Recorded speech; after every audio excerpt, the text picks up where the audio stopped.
Selamat malam, salam pulih buat semuanya. Saya Intan Maria Lee, praktisi psikologi, juga fasilitator dari Ubud Bali. Saat ini senang sekali kita bergabung kembali dengan webinar kita setiap malam Jumat dan pada malam ini kita akan berbicara tentang hormon dan bagaimana itu berimpact pada kesadaran emosi kita. Dan sangat senang sekali saat ini saya ditemani dengan Dr. Olive dari Manado, dari Rumah Sakit Siloam. Kira-kira apa nih yang akan Salam kenal. semuanya terima kasih sudah bersama-sama dengan kita.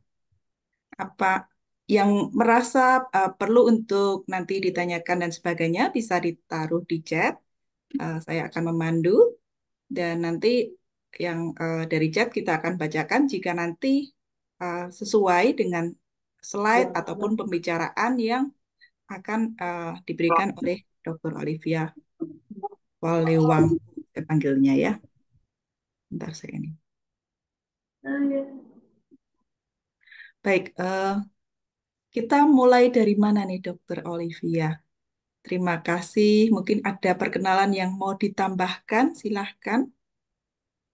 Ya, terima kasih sekali saya diundang oleh Mahadaya Community, satu komunitas yang saya juga baru ketemu Desember 2023 kemarin melalui Mbak Intan, dan saya merasa sangat apa ya, nyambung dengan energi yang ada di dalam komunitas ini. Malam ini saya diajak untuk bincang-bincang katanya, yang menurut saya topiknya sangat berat dan sebentar. Oke. Berat dan luas. Jadi saya bingung nih, saya mau mulai dari mana karena masalah hormon ini timelinenya panjang sekali. Tapi kita sepakat, saya sudah ngobrol dengan Intan bahwa kita sepakat untuk mencari titik paling pentingnya tuh di mana. Dan kami tuh sepakat bahwa ternyata persoalan yang paling penting adalah di masalah transisi. Jadi semua yang berubah itu pasti sangat tidak menyenangkan. Pasti membuat insecure, takut, galau, kacau, nggak jelas karena kita tidak paham. Jadi semua perubahan, peralihan, transisi, apapun itu namanya, mau dari anak ke remaja, remaja ke dewasa, dewasa ke dewasa tua, tua ke sangat tua, atau dari dari masih usia produktif menjadi menopause, itu semua berubah dan semua perubahan itu pasti tidak menyenangkan. Jadi kami mengambil di titik itu dan kali ini mengenai peralihan dari puberti ke remaja atau dari remaja ke dewasa muda, which is yang mengalami itu bukan hanya anak kita ya, atau adik kita atau yang di bawah kita, tapi kita pun mengalami itu dulu. Sekarang apakah kita sudah selesai dengan persoalan kita dulu? Belum tentu ya. Nah, izinkan saya malam hari ini untuk share screen. Saya cuman akan membahas 3 slide saja yang menurut saya bisa mewakili semuanya apa yang ingin saya sampaikan, dan em, lebih saya pikir holistik, mencakup laki, perempuan, usia berapa saja, karena semua pasti melewati masa ini. Nanti setelah itu bebas ibu-ibu, rekan-rekan sekalian untuk mau sharing apa saja. Tapi izinkan saya mau share screen malam hari ini ya. Bentar.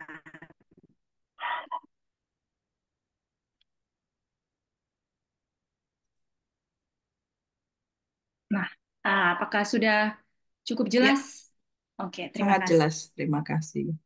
Nah, perkenalkan ibu-ibu, bapak-bapak, teman-teman. Saya dalam hal ini background saya adalah seorang dokter, ahli penyakit dalam, dan menambah subspesialisasi di bidang endokrinologi. Mungkin sudah pada tahu endokrinologi itu apa, yaitu bidang ilmu yang mempelajari tentang hormonal. Karena semua makhluk hidup mempunyai hormon, dan hormon inilah yang merupakan apa ya, drive, sesuatu yang mengarahkan atau menyuruh atau membuat kita melakukan sesuatu. Ternyata hormon dan human behavior ini sangat berkaitan. Saya tidak akan bicara mengenai aspek psikologi karena bukan kompetensi saya, tapi saya akan ngobrol mengenai si hormon ini yang kita semua punya. Oke. Ya, menariknya adalah Mhm. sekarang kita sudah tahu ya endokrinologis apa. Jadi kalau dokter tadi bilang apakah saya yakin semua pasti tahu. Nah, yang Hah? tadi itu kita masih sebelumnya mungkin masih ada yang bertanya-tanya, tapi sekarang kita Oh sudah ya. yakin bahwa kita tahu karena kita sudah diberitahu. Ya, Nah, oke. Sip. begitu Berarti kita juga udah satu. dengan ya begitu juga dengan tubuh. Kadang-kadang Mhm. kita juga dulu di pelajaran biologi kita diberitahu, tapi yang kita tahu tuh semua kayak di papan aja gitu loh dokter. Hmm. Jadi Ya, akhirnya kita betul. nggak benar-benar merasakan, ternyata kita punya hormon ini ya, kita ternyata punya hormon ini ya, Iya sih, betul betul. Oke, gitu. Dan saya lanjut ya. Nah, ya, ini sebenarnya kurva kita bisa download di mana saja. Tetapi saya ingin menekankan di sini, mulai dari gambar yang pertama, yang ini, bagaimana produksi hormon itu ada dan memang sudah ada sepanjang lifetime. Mulai dari kita masih apa ya, masih di dalam kandungan sampai dengan lahir, sampai dengan sekarang kita masih hidup, sampai dengan semua akan berakhir produksinya setelah kita meninggal. Nah, kalau saya boleh tunjuk di gambar yang pertama ini, hormon itu adalah senyawa senyawa kimia yang membawa pesan. Jadi dia itu seperti messenger. Untuk apa? Untuk melakukan sesuatu, kehendak. Tapi dia punya kelenjar yang memproduksi dia. Jadi si hormon ini anggap aja seperti cairan, seperti apa ya. Jadi dia messengernya lah. Tapi hormon punya kelenjar yang memproduksi si hormon ini. Sehingga si hormon dan si kelenjar ini dengan sistem yang sangat luar biasa, si kelenjar ini menyuruh si hormon ini untuk pergi ke organ target. Jadi harus selalu ada kelenjar, harus selalu ada organ target, kemudian ada si hormon yang menjadi messenger. Nah, kita lihat di endokrin sistem, baiklah perempuan maupun laki-laki, kita mempunyai banyak kelenjar, tetapi ada kelenjar-kelenjar utama, penghasil hormon-hormon utama. Jadi hormon-hormon itu ada hormon-hormon utama. Kemudian ada juga messenger-messenger kecil yang tidak melalui kelenjar dan tidak ke target organ. Tapi dia melalui neuroplasticity, melalui sentuhan, sentuhan antara sel dan sel, atau melalui kedekatan. Kadang ya satu sel otak dan sel otak lain tidak perlu saling bersentuhan, berdekatan aja dia bisa menyampaikan message pesan. Nah, itu beda lagi, namanya neurotransmitter. Nanti kita akan lihat bedanya di mana. Jadi kalau hormon itu harus ada kelenjar dan target organ, kemudian si hormon keluar jadi messenger. Kalau neurotransmitter itu hanya berdekatan aja, dia bisa memberikan pesan. Contoh neurotransmitter, dopamin, serotonin, norepinefrin, um, oksitosin. Mungkin ibu bapak sekalian pasti sudah sering sekali mendengar, oh dopamin, hormon ini, oksitosin bahagia, serotonin untuk ini, norepinefrin untuk fighting. Itu bisa menjadi hormon, tetapi dia lebih ke arah neurotransmitter. Artinya tanpa dikeluarkan kelenjar, tanpa ada target organ, kita bersentuhan aja itu udah bisa bisa nyampe. Makanya kenapa katanya ada yang namanya pelukan aja kita udah bisa menyampaikan perasaan tenang, atau hanya dalam satu ruangan aja atau hanya dekat tidur berdekatan aja kegelisahan dia saya juga begitu. Nah, itu jenis-jenis neurotransmitter. Nah, sekarang saya mau tekankan ke hormon. Jadi di dalam otak kita kita punya kelenjar-kelenjar. Namanya master gland, kelenjar utama. Ada hipotalamus, ada hipofisis di bawahnya. Nah, master gland ini mengeluarkan hormon-hormon utama. Bagian depan ada 5, bagian depan ada 2 sampai 3, ada 2 dan 3, ada yang bilang 3. Tapi tujuan dari hormon-hormon utama ini untuk memerintahkan organ-organ utama untuk melakukan fungsinya. Contoh, organ tiroid, ada paratiroid, di belakang hormon, ada di belakang kelenjar tiroid, ada timus untuk pertahanan, ada kelenjar adrenal untuk mengeluarkan kortisol supaya apa tekanan darah kita bagus atau kita punya fighting spirit atau kita berani. Kemudian ada pankreas mengeluarkan hormon insulin supaya kadar gula kita normal. Kemudian ada hormon-hormon reproduksi yang perempuan dikeluarkan oleh ovarium, yang laki-laki dikeluarkan oleh testisnya. Nah, ada juga tiroid. Kalau ibu bapak sekalian udah tahu, kelenjar tiroid yang ada di leher untuk mengeluarkan hormon tiroid untuk mengatur metabolisme. Jadi kita lihat di sini baik laki perempuan, baik manusia maupun mamalia atau hewan yang lain yang mengeluarkan mempunyai sistem hormon seperti ini, jelas sekali ada master gland, ada target organ, kemudian ada hormon. Nah, seiring dengan usia, ini kurva yang berikut. Di sini ini ternyata bahasa Belanda apa bahasa Jerman ya, saya juga tidak paham. Ternyata saya pikir ini bahasa Indonesia, bahasa Inggris di awalnya. Anyway, saya hanya ingin menunjukkan bahwa semakin begitu kita lahir, anggaplah nol, kita ternyata memang sudah punya hormon-hormon ini semuanya. Karena sejak dalam kandungan, sejak dalam pembuahan, kemudian kita menjadi organisme, kita menjadi manusia, atau kita menjadi kalau hewan mamalia kita menjadi makhluk hidup, kelenjar-kelenjar ini memang sudah ada terbentuk dan begitu kita lahir semua akan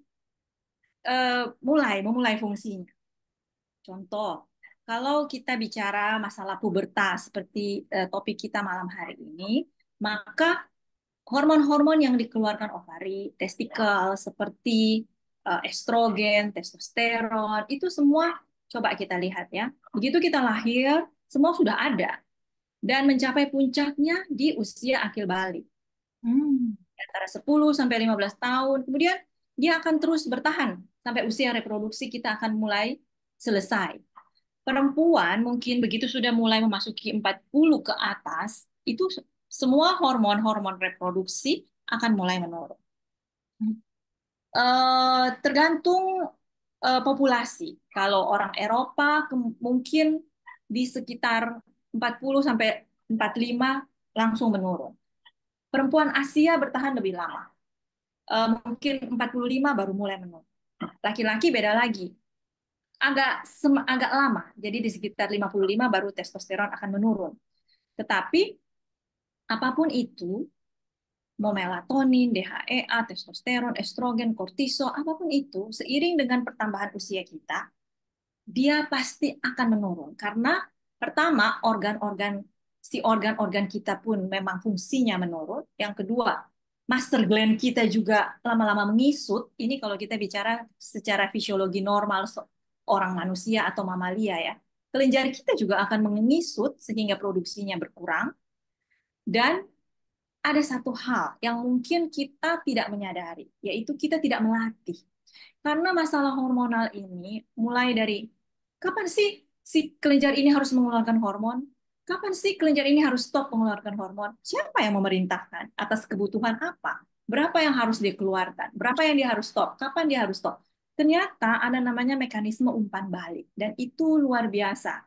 Ya, tubuh kita memiliki mekanisme umpan balik yang seperti itu udah di luar kemampuan kita untuk menyatakan why. Nggak usah bertanya karena semesta sudah menciptakan seluar biasa seperti itu.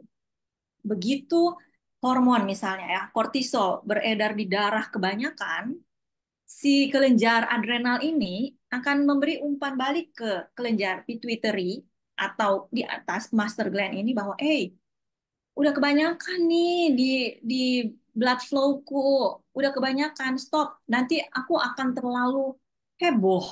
Kalau kortisol yang berlebihan, aku akan sangat agitasi, aku akan sangat tegang. Fight and flight mode-ku itu berlangsung terus. Aku nggak ada rest and digest lagi. Stop, stop. Nah, dia memberikan mekanisme umpan balik negatif ke atas, ke pusat, sehingga yang pusat itu bilang, oke, oke, oke, stop. Dia akan menurunkan hormon yang memerintahkan si adrenal gland ini untuk mengeluarkan kortisol. Luar biasa. Begitu juga dengan hormon-hormon yang lain. Semua sama, mengalami mekanisme umpan balik, baik negatif maupun positif. Kalau di dalam darah itu kekurangan hormon tiroid misalnya, hipotiroid, orang itu lemes, lelah, lesu, nggak ada drive, apa susah buang air besar, sehingga metabolisme melambat, sehingga semakin gemuk. Berarti hormon tiroidnya kebanyakan sorry, dia kekurangan di yang beredar di dalam darah. Sehingga si kelenjar tiroid kita memberikan umpan balik ke atas. Hey, aku kurang nih di perifer, eh, susah apa sedikit sekali yang beredar, orang ini sampai nggak bisa BAB, orang ini sehingga denyut jantungnya lambat sekali, orang ini sampai nggak bisa metabolisme lambat sampai dia menggemuk, tolong dong keluarkan lebih banyak hormon hormonku dari atas, kemudian perintahkan ke sini keluarkan lebih banyak supaya aku bisa membuat orang ini apa mengalami metabolisme yang lebih aktif. Nah, seperti ini mekanisme umpan balik dan ini terjadi mulai dari kita dalam kandungan sampai kita meninggalkan tubuh yang ini akan terus. Kalau ini berhenti, maka sudah selesai kita. Kita juga berhenti. Oke, selanjutnya ya, maaf kepanjangan. Nah, ini segitiga yang menurut em, saya baru ketemu ini kira-kira minggu lalu hari Kamis di saat saya sedang diskusi dengan seorang profesor di Jakarta, profesor fisiologi. Ngomongnya bukan masalah ini, tetapi kita ngomong masalah lain, tapi ternyata nyambung dan beliau bilang bahwa kita tuh sebenarnya berada di dalam segitiga ini. Ada structure, ada function, ada tapi membutuhkan energi. Dan semua diatur oleh gen. Dan anggap kata ini kita, yang abu-abu ini kita, manusia, saya misalnya, atau Mbak Intan, atau siapapun yang ada di sini. Kita mempunyai gen yang mengatur. Gen manusia atau mamalia ini udah terpetakan dengan komplit. Gen mengkode asam amino atau mengkode zat kimia untuk memberi perintah. Nah, tapi dia harus ditranslasi kan. Perintah apa ini? Hanya kode-kode A, G, T, G, T, C, dan sebagainya. Dia harus ditranslasi sehingga dia bisa membentuk satu struktur terkecil dan struktur ini akan mengeluarkan dalam hal ini ya hormon dan kemudian hormon itu memerintahkan ke misalnya dalam hal ini saya ngomong hormon reproduksi lah. Si dia si gen ini mengeluarkan serangkaian kode. Kode ini ditranslasi menjadi perintah, jadi perintah kimiawi.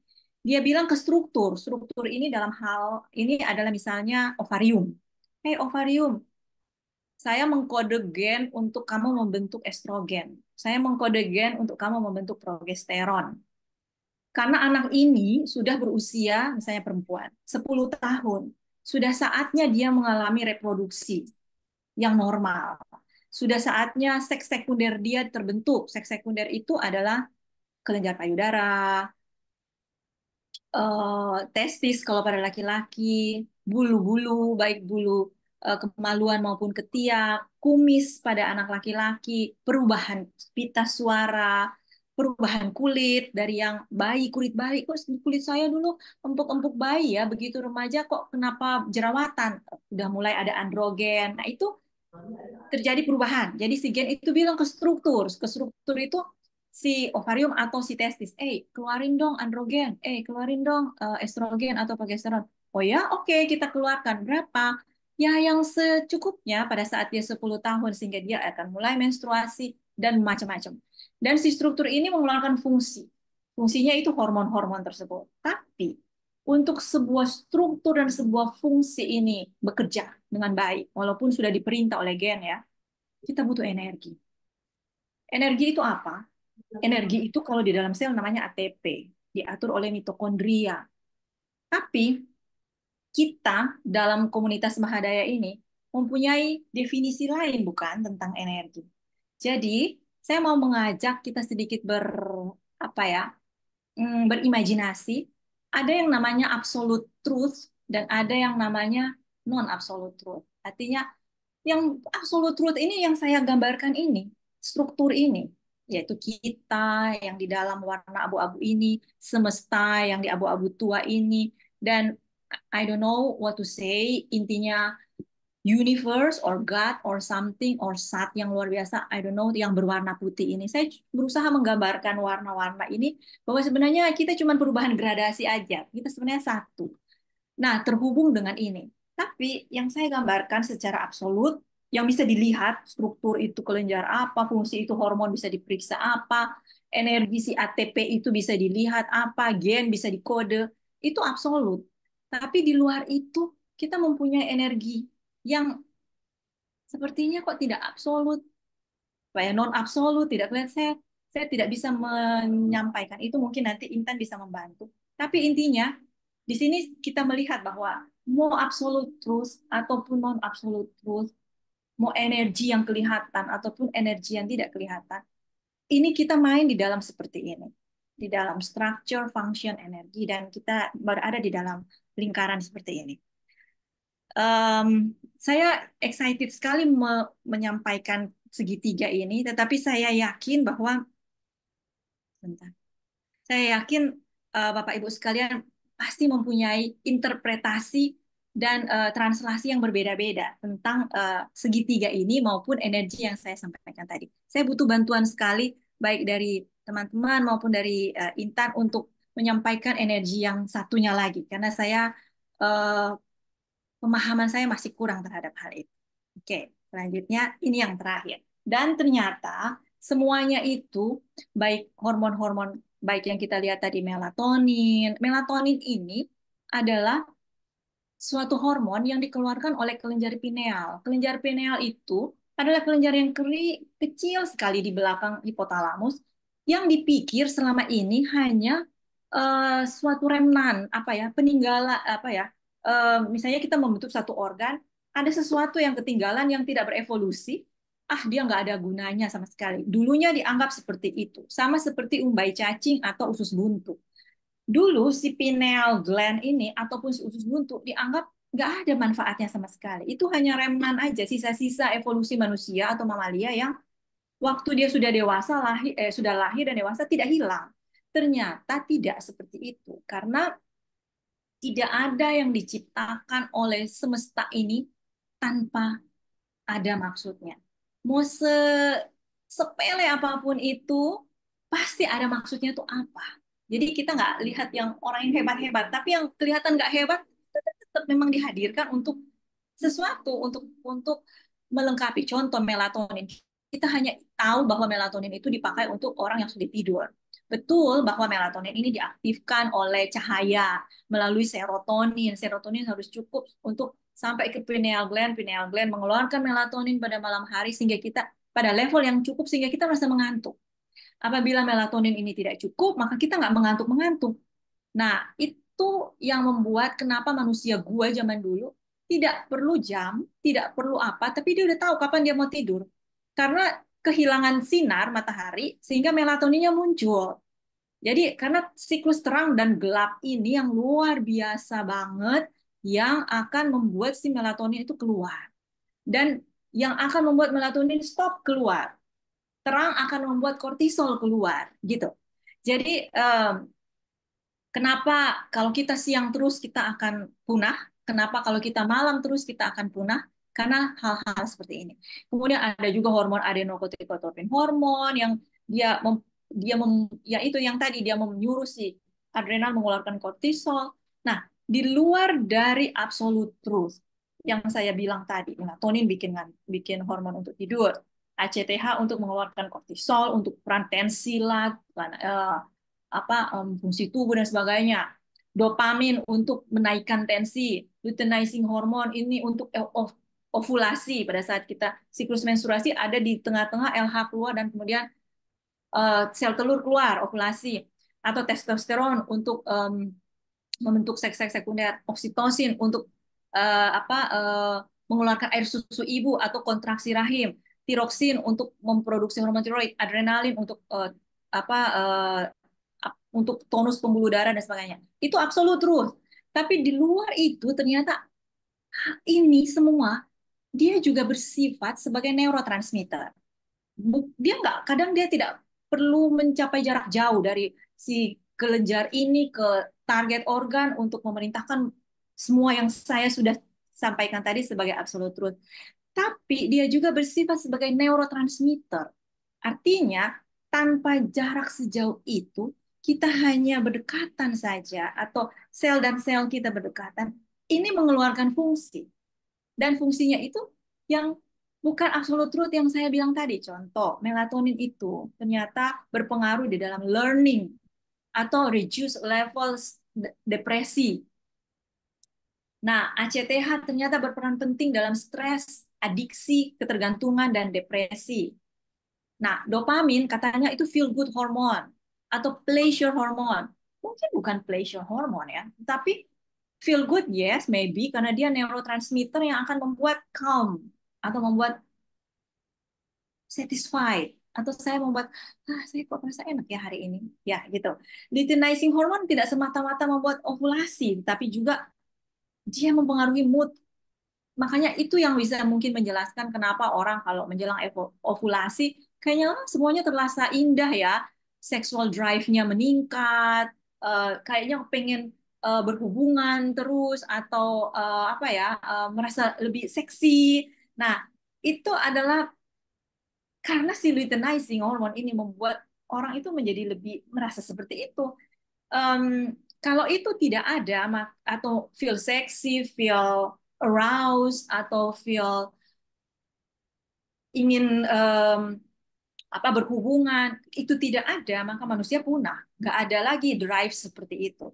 Kemudian testosteron kan dan estradiol untuk perempuan mengontrol sexual behavior kita. Oksitosin yang katanya untuk air susu ibu lah, untuk membuat kontraksi rahim, untuk haid dan sebagainya, itu absolute truth. Tapi di luar itu ternyata dia promotes bonding, love hormone. Makanya katanya love hormone atau bonding, tapi dia lebih ke arah neurotransmitter. Kemudian tiroksin ternyata kalau gangguan-gangguan tiroksin selain gangguan hormonal memang kelainan hormon tiroid dan dia jadi hiper atau hipometabolisme, ternyata ada gangguan bipolar, depresi, cognitive function berkurang.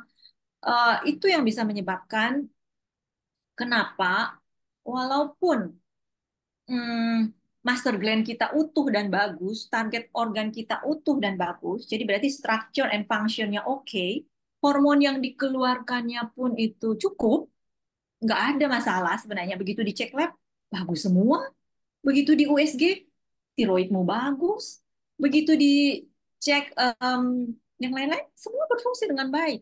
Tapi kenapa kamu merasa anxious? Kenapa kamu merasa depressed? Apa kebalikan terlalu timur atau barat? Terlalu ekstrim kiri atau ekstrim kanan? Why? Jadi itu ternyata ada energinya yang tidak apa ya, tidak sinkron atau tidak matching dengan absolute truth ini. Jadi bagaimana saya katakan aja ini apa ya, senyawa kimia.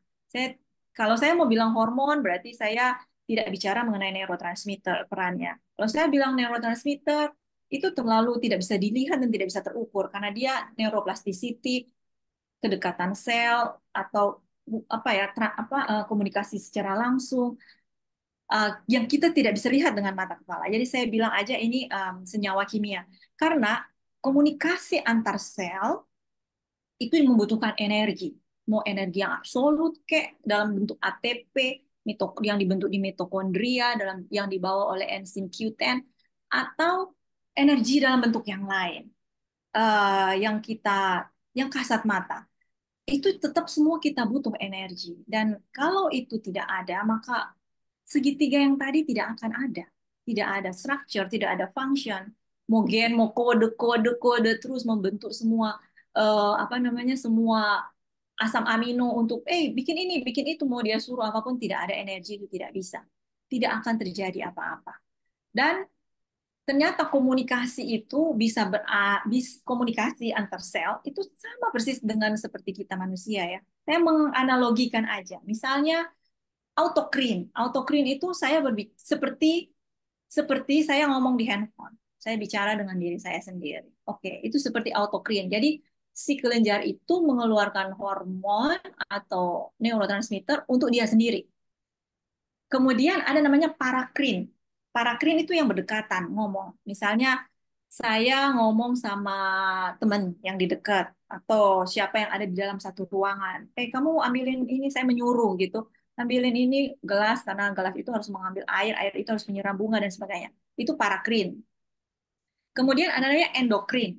Endokrin itu punya jarak. Misalnya kelenjar ini bilang ke target organ yang lebih jauh lagi, kamu ini dong, kamu lakukan ini ya, kamu produksi ini karena saya mau tidur.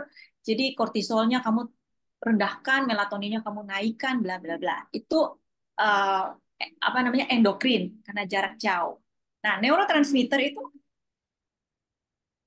uh, lebih dekat lagi. Nah, coba kita berimajinasi hubungan kita malam hari ini di lewat Zoom ini sebagai apa? Apakah neurotransmitter? Saya tidak bersentuhan dengan Intan, tetapi mungkin Intan paham pikiran saya itu seperti apa. Apakah ini endokrin? Saya tidak mengeluarkan, mungkin apa ya, saya mengeluarkan hormon dari sini terus meminta teman-teman dari Amerika misalnya untuk, hey lakukan ini. Kayaknya bukan. Jadi coba analogikan pertemuan kita malam hari ini lewat Zoom, apakah ini autokrin, parakrin, endokrin, atau neurotransmitter. Kalau energi kita mungkin levelnya in tune dengan frekuensi yang mungkin yang sudah setara semuanya, mungkin kita nggak perlu itu semua ya. Kita nggak perlu berdekatan secara neurotransmitter, kita nggak perlu berada dalam satu ruangan, kita nggak perlu bersentuhan, kita nggak perlu em, apa ya terlalu apa ya dalam satu kota untuk menyuruh melakukan sesuatu. Kita berada dalam satu em, Zoom meeting aja mungkin energi kita tersampaikan. Bagaimana menjelaskan itu saya merasa saya belum bisa. Jadi saya kembalikan ke Intan. Presentasi saya sudah selesai sampai di um, slide yang ini. Terima kasih. Oke, menarik sekali karena bagi kita orang awam kita jadi menemukan kamus-kamus baru yang mungkin kita sudah pernah mendengar sebelumnya, cuman eh, koneksi antara satu dengan yang lainnya juga termasuk ke organ itu yang akhirnya menjadi sebuah ini ya, saya pin dulu, eh, menjadi sebuah pengetahuan tentang bahwa ada suatu sistem di dalam tubuh kita yang itu bentuknya struktur dan fungsi yang tadi itu kalau disampaikan ya dengan adanya gen gitu. Saya sebetulnya penasaran dengan bagaimana kita merawat mereka. Bagaimana kalau kita mau bicara tentang self love gitu ya, kita berbicara tentang ini khususnya pada eh, kita yang pernah mengalami pubertas maupun kita yang ini apa mempunyai anak pubertas gitu. Kira-kira kayak misalnya kita sentuhan, kita dengan kayak mengelus atau dengan ini itu akan membantu untuk eh, me- membuat simulasi atau ini ya kayak rangsangan terhadap hormon itu atau enggak atau kita tepuk-tepuk apakah itu akan berefek gitu. Kalau kalau kita bicara mengenai absolute truth ya, hormon-hormon itu yang dikeluarkan oleh kelenjar-kelenjar itu, dia tidak ada mekanisme lain yang membuat dia bekerja selain mekanisme umpan balik. Itu yang udah truth-nya seperti itu. Tetapi kalau kita bicara mengenai energi, kita bicara mengenai hal apa yang membuat dia terangsang untuk melakukan fungsinya dengan lebih baik, banyak sekali metode.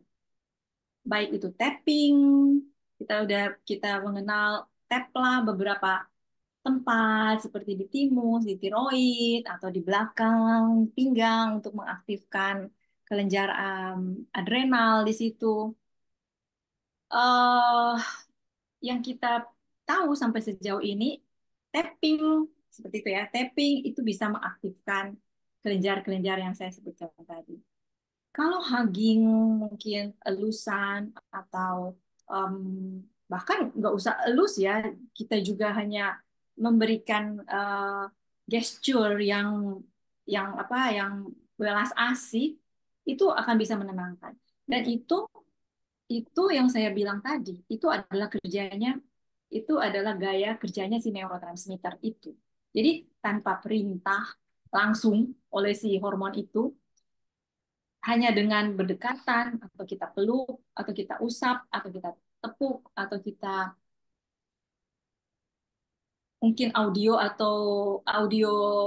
ini rangsangan audio itu akan membuatnya menjadi calming atau malah teraktivasi ya, atau malah agitated gitu.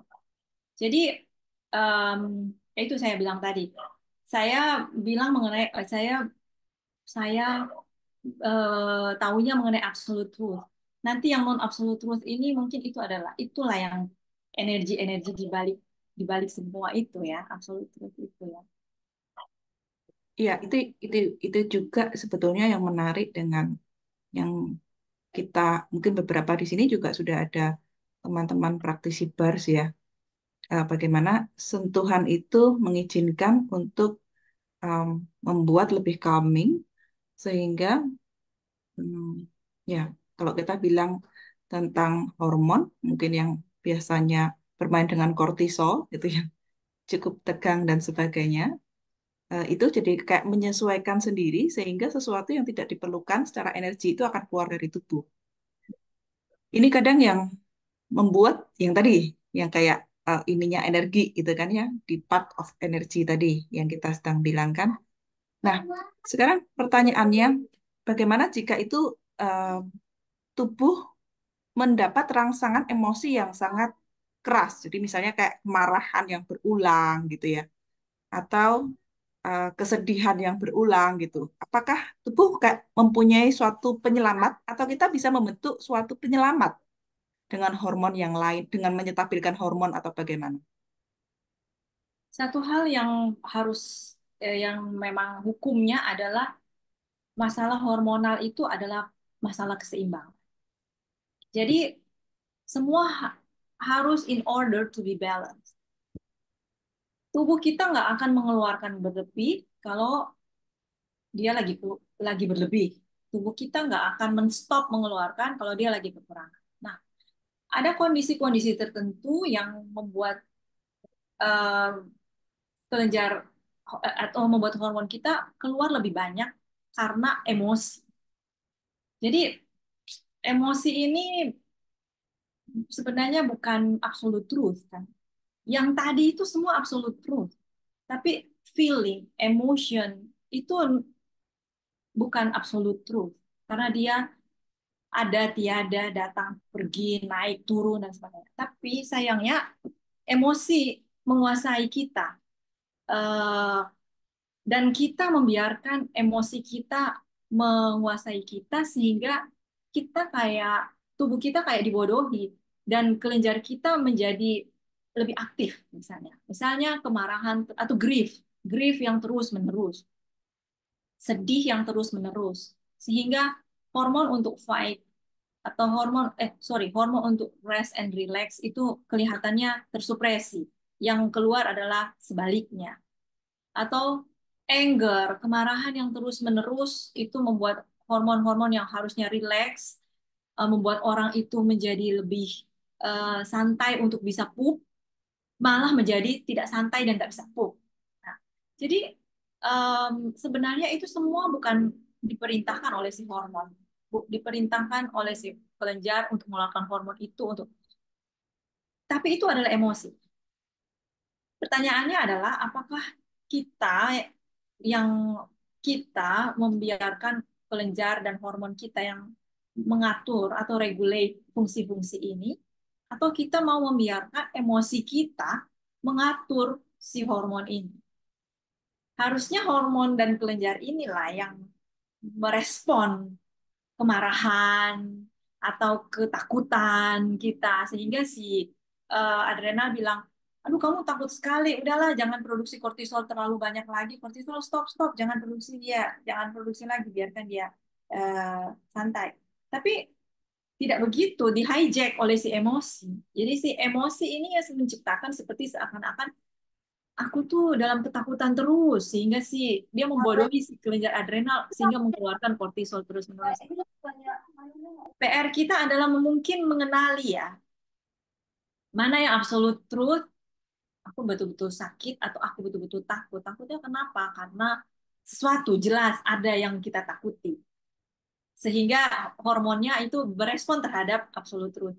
Atau kita membiarkan, aku takut, ya takut apa? Aku nggak tahu takut apa. Atau hanya imajinasi kita, sehingga emosi kita lah yang menghijack dan menyuruh si hormon ini. Saya pikir itu PR semua orang ya, mengenali itu ya. Iya, itu menarik ya, karena kalau kita Hmm. berbicara tentang emosi, dia adalah energy in motion. Ya, Jadi seberapa banyak teman-teman ini mengizinkan diri untuk terkoneksi dengan hormon-hormon ini dan berfungsi sedemikian indahnya jika dan kita pantasnya, dan kenapa? pantasnya, seindah Ya, dan pantas gitu ya. oh seindah dan pantas Hmm. ya. Hmm. Jadi seimbang juga ya. Bang, ya betul. Iya, sehingga kita ini mendapatkan seperti apa ya? Kita berteman baik dengan hormon. Iya. Ketika emosi kita stabil atau emosi kita disadari, Hmm. ya. Itu itu Betul. yang saya selalu mengundang semua teman-teman di sini. Kalau misalnya mau ditulis chat atau mau bertanya, silahkan untuk belajar kesadaran. Karena ada fungsi anti kesadaran dan si ketidaksadaran ini yang membuat eh, kita jadi kayak menghijack bagian otak kita yang namanya amigdala, otak emosi, sehingga emosi itu yang akan mempermainkan kita seakan-akan eh, hormon ini bermasalah gitu. Padahal kita ternyata yang menciptakannya sendiri gitu ya, Dr. Alif ya. Dan Betul. dan yang menarik bagi teman-teman di sini adalah sebuah pertanyaan kesadaran gitu ya kepada kita gitu. Selalu kemarin kita menemukan sesuatu gitu, kayak contohnya hal sepele yang eh, apakah kita benar-benar menyempatkan diri untuk menyayangi tubuh kita. Jadi misalnya awareness terhadap mandi, termasuk pada eh, kalau ini juga pertanyaan juga ya ke Dokter Olive gitu ya. Kadang-kadang ada bilang kalau kita mandi setidaknya kakinya dahulu disiram, apalagi air yang cukup dingin gitu. Baru ke atas, ke atas, ke atas supaya tidak terjadi serangan atau ini gitu. Nah itu dari mekanisme itu termasuk orang tua ya. Saya pernah dengar orang tua gitu atau dia mandi ya dari atas pun ya tidak masalah gitu. Saya pernah baca mengenai shocking.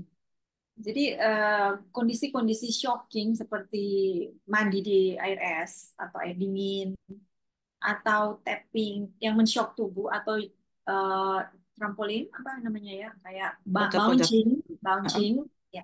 Jadi mandi air dingin tiba-tiba atau bouncing atau tapping daerah tertentu itu ternyata shocking event dan ternyata justru malah meningkatkan em, produksi apa ya produksi bala tentara kayak prajurit di kelenjar-kelenjar imun kita untuk mengeluarkan itu untuk memfight.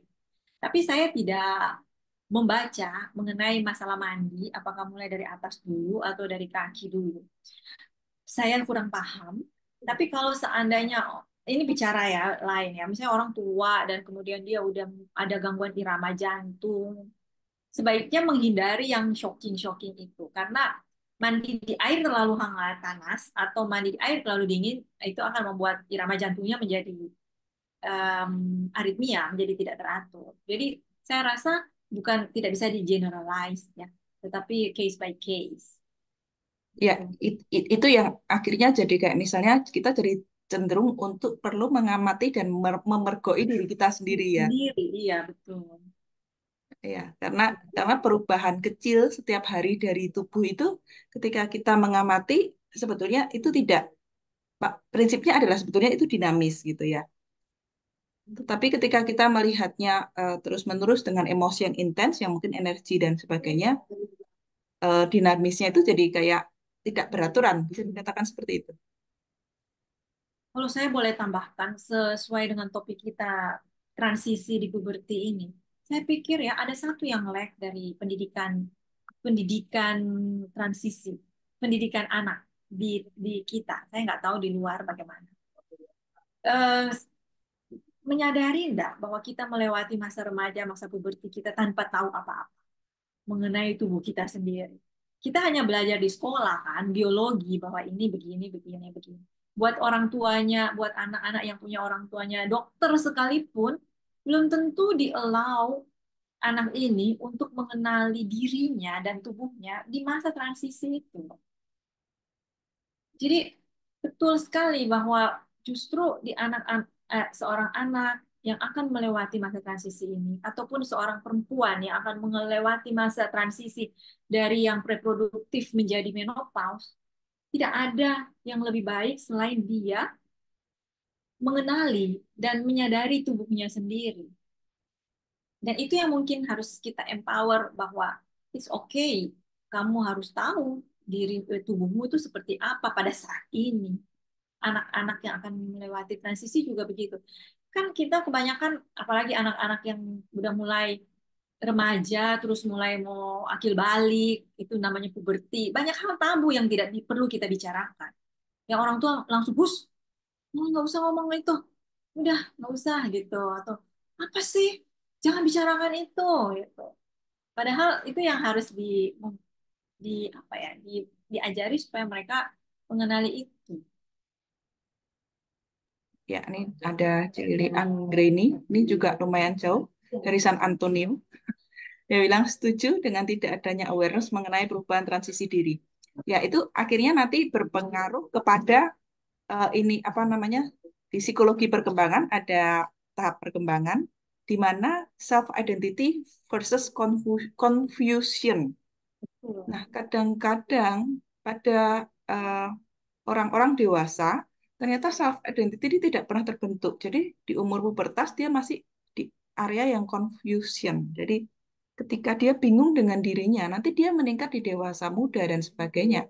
Itu akan cenderung hormon ini jadi tidak beraturan. Yang tadi sebetulnya itu harmoni dan mudah ya.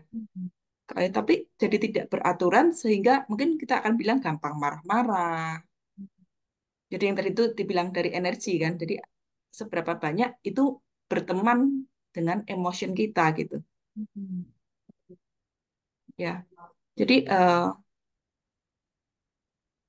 mengizinkan untuk ini ya berproses dengan menyadari diri sendiri. Termasuk tentang hubungan seks. Saya pernah berpikir kalau gimana caranya orang hamil adalah ketika Tuhan mau mengirimkan ke diri wanita. Ya, jadi kita nggak pernah dikasih edukasi kan tentang. Jadi dia bilang, ya udah, berarti nanti ada Tuhan ngasih anu ke perutnya gitu. Ya, Dia gitu. itulah, ya itu, seperti itu ya. Ya, Dan gak usah nih. kalau ini ya, kalau wanita mau menopause ya, kita kita mungkin nggak menyadari apa yang terjadi. Saya tuh ingin sekali ya, mulai dari diri sendiri karena kita perempuan, untuk mulai menyadari apa sih yang terjadi dalam tubuhku ini, kenapa saya begini ya, kenapa saya begitu ya. Ya, karena kalau dari sisi psikologi itu, ya itu nanti akhirnya masuk ke ini ya, post power syndrome gitu. Karena kita merasa tidak berharga. Padahal sebetulnya ada sesuatu berubah yang kita bisa temukan indahnya perubahan itu gitu. Dan dan itulah mungkin masuk yang namanya energi tadi kan. Iya, betul. Atau kita nggak menyadari bahwa kita hanya dijudge orang, ah dia udah menopause, makanya dia marah-marah, hormon nggak seimbang lah, dia menjadi begini, dia menjadi begitu. Padahal ada absolute truth, memang betul hormonnya udah kurang karena itu begini, karena itu begitu dan sebagainya. Tapi ada juga yang non absolute truth yang harus kita embrace bahwa oh ada energi loh untuk mengatur ini. Antara lain energi mengenali bahwa oh karena itu begini, karena itu begitu. Kalau semua menyadari, sama-sama menyadari, itu pasti akan terembrace dengan menyenangkan. Masalahnya kita hidup di dalam society, judgmental society kan. Thinking is difficult, that's why people judge. Jadi pada capek-capek mikir kenapa dia marah atau kenapa dia jadi rese, kita judge aja dia udah begini, dia udah begitu. Ya, Nah, atau ya itu thinking yang simple akhirnya mengarang cerita kan. Nah, betul sekali, betul. Ya, ya sehingga menciptakan kekeosan hormon yang sebenarnya dia buat sendiri. Ya, jadi ini juga ya kayak misalnya nggak usah nikah, ntar anaknya nggak datang pas waktunya. Terus ketika alasan kesehatan rahim harus diangkat, jadi tidak merasa bahwa dia bukan wanita seutuhnya. Ya ini kan termasuk transisi tadi kan, bahwa selalu ada sempurna pada masanya dan sempurna dengan cara-caranya. Itu sekarang ada Ibu Dewi, silahkan ada yang mau disampaikan. Ya, selamat malam, Dokter Ya, selamat. Alfita dan Bu Intan. Selamat malam. Iya, Iya, saya mau tanya kalau misalnya ada perubahan berat badan yang lumayan banyak, itu ada mempengaruhi hormon nggak? Karena itu kok jadi membuat apa ya, lebih membuat mempengaruhi balancing gitu sama eh, lebih ke overthinking sama apa eh, sleeping disorder ya, Oh, gitu. Iya. Ibu udah Makasih. umurnya berapa, Bu Dewi? Lihat 62. Oh, berarti udah menopause lama ya. Sudah. Thyroid nggak ada masalah. Nggak ada. Semua dicek fine fine semua. Ya, kalau ada sedikit naik tensi dan kolesterol wajar aja sih. Nggak ada yang sesuatu yang serius ya. Tapi antara energi yang masuk dan keluar sama ya. Misalnya yang dimakan sama exercise itu balance ya. eh saya kira begitu. Ya, cukup balance. Kenapa? Cukup balance. Itu balance. Ya, Kalau misalnya udah kita cek semuanya tidak ada masalah dengan hormon, misalnya tidak ada masalah dengan hormon tiroid misalnya, atau hormon kortisolnya tidak naik, ya berarti tidak ada masalah hormonal. Kalau kita sudah menilai bahwa apa yang kita makan dengan apa yang kita keluarkan, energinya itu sudah seimbang, ya berarti tidak ada masalah dengan itu. Nah, tapi jangan lupa ada juga faktor-faktor seperti depresi atau ya kalau bilang depresi terlalu berat ya. Faktor-faktor psikologis yang akan membuat beberapa hormon menjadi lebih dikeluarkan lebih lebih tinggi, lebih banyak yang akan membuat peningkatan berat badan. Atau mungkin ada konsumsi obat-obat tertentu yang bisa menaikkan berat badan atau menambah appetite, nafsu makan. Atau mungkin ada kelainan hormon-hormon di gut, di usus, yang membuat metabolisme banyak, banyak sekali yang menyebabkan itu. ya. Mungkin kita kenali satu persatu, Bu. Ibu mengenali dulu diri sendiri apa yang salah ya. Kenapa ya saya nggak makan banyak, tapi kenapa saya naik berat badan terus? bukan bukan naik dok, malah turun drastis gitu. Tempat turun tapi Itu. ya, Oh, ya. wah ini udah masalah medis ini, Bu. Nanti kita Secara eh, pribadi, karena Baik, iya, karena baik, kalau dari energi yang tadi emotion mungkin kita tidak mengkategorikan kayak depresi, ya, tapi ya, lebih ke apa namanya emosi-emosi terselubung apa juga yang itu perlu diselesaikan gitu kan, karena baik. dia masuk di energi itu juga. Dan dan dan kadang kalau di kita selain apa yang salah juga apa yang benar tentang ini gitu. Jadi ada Iya, proses kita juga menciptakan itu gitu. Apa yang kita pilih sehingga si ketidaksadaran sama anti kesadaran ini suka memilih itu gitu loh. Itu iya. yang kemarin kita banyak ya, saya pribadi sama Dr. Olive itu menemukan kata memergoi ya. Jadi memergoi Oh, emosi itu sebetulnya asik karena dengan memergoi emosi kita bisa memeluknya dan men-shift ke iya. energi yang lain, emosi yang lain ya. Dr. Olive Hmm. boleh bercerita sedikit tentang kata memergoi ini ya, ini kata yang lucu ya, yang saya sadari setelah terjerumus di Mahadaya ini. setelah ngobrol-ngobrol tentang Setelah memergoi ya. ngobrol-ngobrol, banyak hal yang saya tidak tahu bahwa saya tahu, atau banyak hal yang saya tidak tahu bahwa saya tidak tahu. Saya pikir saya tahu bahwa ternyata saya tidak tahu. Contoh, apa ya, apa ya, apa ya, emosi, rasa gitu, rasa. Kadang saya tidak tahu bahwa, oh ternyata saya merasa itu, gitu. Yang kadang nggak sadar.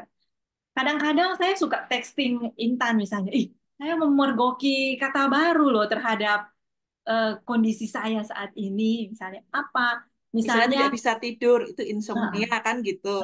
eh, Ternyata ada sesuatu yang exciting kan?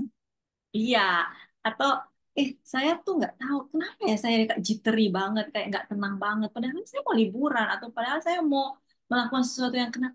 Saya pikir saya anxious, saya takut atau saya cemas. Tapi ternyata bukan loh, bukan loh. Saya berani kok, saya berani. Cuman kenapa ya saya kayak gini? Ternyata nervous-sighted, nervous and excited sekaligus.